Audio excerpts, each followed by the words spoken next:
ഏറ്റവും ബഹുമാന്യനായ അധ്യക്ഷൻ സംസ്ഥാന സഹകരണ വകുപ്പ് മന്ത്രി ശ്രീ എം ലിജു, പ്രിയങ്കരനായ ആരോഗ്യമന്ത്രി ശ്രീ കെ മുരളീധരൻ, പ്രിയപ്പെട്ട കൺസ്യൂമർ ഫെഡിന്റെ ചെയർമാൻ ശ്രീ പി എം ഇസ്മായിൽ, നമ്മുടെ managing director C R Sivakumar, director board അംഗങ്ങൾ, മറ്റുദ്യോഗസ്ഥർ, പ്രിയപ്പെട്ടവരെ, നമുക്കറിയാം സംസ്ഥാന സഹകരണ വകുപ്പിന്റെ കീഴിലുള്ള കൺസ്യൂമർ ഫെഡിന്റെ ഓണം ഫെയറാണ് ഇവിടെ തുടക്കം കുറിച്ചിരിക്കുന്നത്. ഞാനൊരു ദീർഘമായ പ്രസംഗത്തിനൊന്നും മുതിരുന്നില്ല. ബഹുമാനപ്പെട്ട സഹകരണ മന്ത്രി പറഞ്ഞതുപോലെ ഓണക്കാലത്ത് ആളുകൾ കൂടുതൽ ഉൽപ്പന്നങ്ങൾ വാങ്ങിക്കും. ഈ ഉൽപ്പന്നങ്ങൾ ആളുകൾ കൂടുതൽ വിപണിയിലെത്തും. അപ്പോൾ വിപണിയിൽ രണ്ട് തരത്തിലുള്ള വിലക്കയറ്റം ഉണ്ടാവും. ഒന്ന് ഓർഗാനിക്കായിട്ടുള്ള ഒരു വിലക്കയറ്റം, രണ്ട് കൃത്രിമമായി ഉണ്ടാക്കുന്ന വിലക്കയറ്റം. ഈ രണ്ട് വിലക്കയറ്റവും ജനങ്ങളെ പൊറുതിമുട്ടിക്കും സാധാരണ. അതിൽ മാർക്കറ്റിൽ സർക്കാരിന്റെ ഏജൻസികൾ വഴിയുള്ള ഇടപെടലിലൂടെ, മാർക്കറ്റ് ഇന്റർവെൻഷനിലൂടെയാണ് സബ്സിഡി സാധനങ്ങൾക്ക് വില കുറച്ചു കൊടുത്ത് മാർക്കറ്റിനെ പിടിച്ചു നിർത്തുന്നത്. ആ മാർക്കറ്റിനെ പിടിച്ചു നിർത്തുന്ന വിലക്കയറ്റം നിയന്ത്രിക്കുന്ന സുപ്രധാനമായ ഒരു ചുമതലയാണ് കൺസ്യൂമർ ഫെഡ് നിർവഹിക്കുന്നത്. അതുതന്നെയാണ് സപ്ലൈകോ നിർവഹിക്കുന്നത്. ഈ രണ്ട് പ്രധാനപ്പെട്ട ഏജൻസികളാണ് കേരളത്തിൽ മാർക്കറ്റ് ഇന്റർവെൻഷൻ ഉള്ളത്. നമുക്ക് കുറച്ചു മാസങ്ങളായി നമ്മുടെ നാണ്യപ്പെരുപ്പത്തിന്റെ തോത് കേരളത്തിൽ വളരെ കൂടുതലാണ്. ഇൻഫ്ലേഷൻ റേറ്റ് കൂടുമ്പോൾ സ്വാഭാവികമായ വിലക്കയറ്റം ഉണ്ടാവും. അപ്പൊ വിലക്കയറ്റം, ഉദാഹരണത്തിന് അരിക്ക് വില കൂടി. അരിക്ക് വില കൂടിയാൽ ബാക്കിയുള്ള സാധനത്തിന് വില കൂടേണ്ട ആവശ്യമില്ല. അരിയും മറ്റ് നിത്യോപയോഗ സാധനങ്ങളുമായി വലിയ ബന്ധമില്ല. പക്ഷെ അരിക്ക് വില കൂടുമ്പോൾ കൃത്രിമമായി ഈ സാധനങ്ങൾ കൂടി വില കൂട്ടും. ഇപ്പൊ തമാശയായിട്ട് പറയും, ബിൽഡിംഗ് മെറ്റീരിയൽസ്, മെറ്റലിന് വില കൂടിയ അപ്പൊ ബാക്കിയുള്ള സാധനത്തിനൊക്കെ വില കൂടും. മെറ്റൽ വേറെയാണ് വരുന്നത്, സിമന്റ് വേറെയാണ് വരുന്നത്, ഇഷ്ടിക വേറെയാണ് വരുന്നത്. ഇത് ഈ മാർക്കറ്റിലുള്ള ചില തന്ത്രമാണ്. ചില ആളുകൾ മനഃപൂർവ്വമായിട്ട് വിലക്കയറ്റം ഉണ്ടാക്കും ഇത്തരം ഘട്ടങ്ങളിൽ. അവിടെയാണ് സർക്കാരിന്റെ ഏജൻസികളും ശുഷ്കാന്തിയോടുകൂടി നിന്ന് പ്രവർത്തിച്ച് ജനങ്ങളെ ആ ബുദ്ധിമുട്ടിൽ നിന്ന് മാറ്റാൻ വേണ്ടിയിട്ട് ചെയ്യേണ്ടത്. വലിയ സേവനമാണ് സപ്ലൈകോയും അതുപോലെ കൺസ്യൂമർ ഫെഡും ഈ രംഗത്ത് ചെയ്യുന്നതെന്ന കാര്യത്തിൽ യാതൊരു സംശയമില്ല. ഞങ്ങൾ സപ്ലൈകോയോട് പറഞ്ഞിട്ടുള്ളത്, ഗവൺമെന്റാണ് സബ്സിഡി കൊടുക്കുന്നത്, ഇനി മുതൽ പ്രവർത്തനങ്ങൾക്കൊരു മാറ്റമുണ്ടാക്കി സപ്ലൈകോ സ്വയം പര്യാപ്തമാകണം. എല്ലാ മാസവും ഗവൺമെന്റിൽ നിന്ന് സബ്സിഡി ഞങ്ങൾക്ക് ഇനി വേണ്ട, ഞങ്ങൾ വേണമെങ്കിൽ അങ്ങോട്ട് വേണമെങ്കിൽ തരാം എന്ന് പറയുന്ന രീതിയിലേക്ക് കൊണ്ടുവരാൻ പറ്റണം. ഞങ്ങളത് ഗൌരവതരമായി തെരഞ്ഞെടുപ്പിന് മുമ്പ് തന്നെ ആലോചിച്ചു. തെരഞ്ഞെടുപ്പിന് ശേഷം അത് നമ്മൾ മുന്നോട്ട് വച്ചിരിക്കുകയാണ്. നമ്മൾ ആലോചിക്കേണ്ടത് ഈ ലോകത്തെല്ലായിടത്തുമുള്ള സപ്ലൈ ചെയിൻ മാനേജ്മെന്റ് ഉണ്ട്. വലിയ സ്ഥാപനങ്ങൾ അവരെന്താ ചെയ്യുന്നത്? അവർ ചെയ്യുന്നത് പരിശോധിച്ചാൽ മതി. സ്വകാര്യ മേഖലയിൽ അവര് ഈ ക്രോപ്പ് സീസണിൽ ഓരോ സാധനങ്ങൾ ഉണ്ടാകുന്ന ഒരു സമയമുണ്ട്, അല്ലേ? ഞങ്ങൾ പറയും ആന്ധ്രയിൽ നിന്നാണ് മുളക് വരുന്നത്, ഗുണ്ടൂർ മേഖലയിൽ നിന്ന് നമ്മുടെ മുളക് വരുന്നത്. അവിടെ ചിലപ്പോൾ ക്രോപ്പ് സീസണിൽ 25 രൂപയ്ക്കോ 30 രൂപയ്ക്കോ മുളക് കിട്ടും.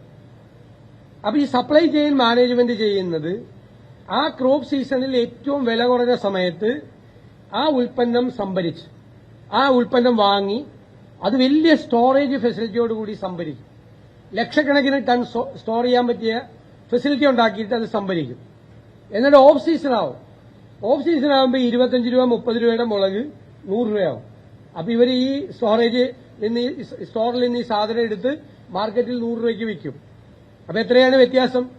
70-75 രൂപയായി. ആകെ ചെലവെന്താണ്? ഈ സ്റ്റോറേജ് ഫെസിലിറ്റി മാത്രമാണ്. അപ്പൊ നമ്മൾ പറഞ്ഞു സപ്ലൈകോയുടെ ഈ വർഷം ഒരു 5 ഐറ്റം നിങ്ങൾ ഇതുപോലെ വാങ്ങിക്കുക, സ്റ്റോറേജ് ഫെസിലിറ്റി ഗവൺമെന്റ് ഉണ്ടാക്കി തരാം. സർക്കാർ എന്നാലും ലാഭമായിരിക്കും. വാടക മേടിക്കും അവരുടെ സ്റ്റോറേജ് എടുക്കുക, കാരണം ഇവര് ലാഭം ഉണ്ടാക്കുമല്ലേ. അപ്പൊ 100 രൂപയ്ക്ക് ഒരു സപ്ലൈ ചെയിൻ മാനേജ്മെന്റ് വഴിയുള്ള ഒരു മോളിൽ 100 രൂപയ്ക്ക് വിൽക്കുന്ന മുളക്, ഞാനൊരു ഉദാഹരണം പറഞ്ഞാൽ, നമുക്ക് 75 രൂപയ്ക്ക് വിൽക്കാൻ പറ്റും. അപ്പോഴും സപ്ലൈകോയ്ക്ക് ലാഭമാണ്, സർക്കാരിന് സബ്സിഡി കൊടുക്കണ്ട.